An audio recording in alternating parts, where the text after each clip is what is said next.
Hello friends, welcome back to my channel. मैं हूं साजिदा नफीस और आप देख रहे हैं गॉड इज़ ग्रेट चैनल।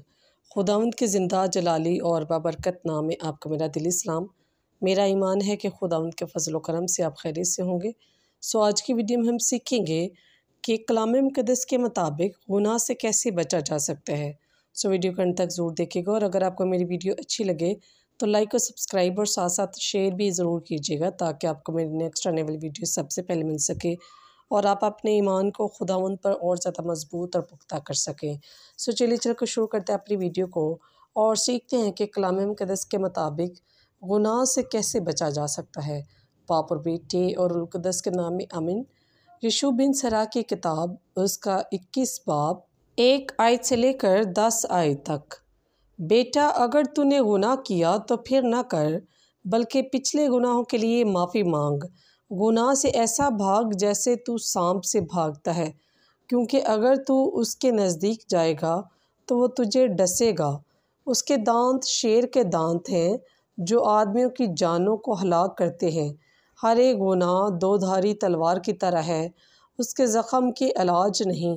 सख्ती करना और गाली देना दौलत को बर्बाद करता है और इस तरह मगरूर आदमी का घर बर्बाद होता है।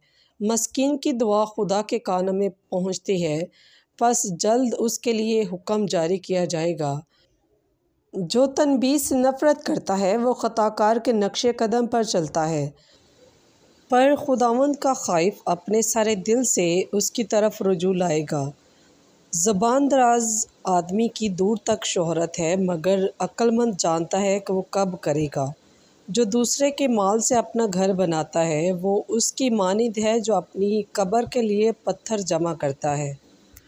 गुनहगारों की जमायत सन के ढेर की तरह है और इसका अंजाम आग का शोला है। बस पाकलाम के पढ़े और सुने जाने पर खुदावंद की ख़ास बरकत हो, खुदावंद का शुक्र हो। मेरी चीज़ों, खुदावंद इस कलाम के वसीला से आपको मुझे बहुत सी बरकत से नवाजे और खुदावंद हमें ये तौफ़ीक इनायत करे कि हम तमाम गुनाहों की माफ़ी मांगे जो हम कर चुके हैं और आइंदा हम अपने आप को गुनाहों से बाज रखें ताकि हम खुदावंद की हज़ूरी में अच्छे और एहसन तरीके से दाखिल हो सकें। और खुदावंद हम सब को इस कलाम के वसीला से बहुत सी बरकत से नवाजे। अपना और अपने प्यारों का बहुत सारा ख्याल रखिएगा, दुआओं में याद रखिएगा। खुदा हाफिज़।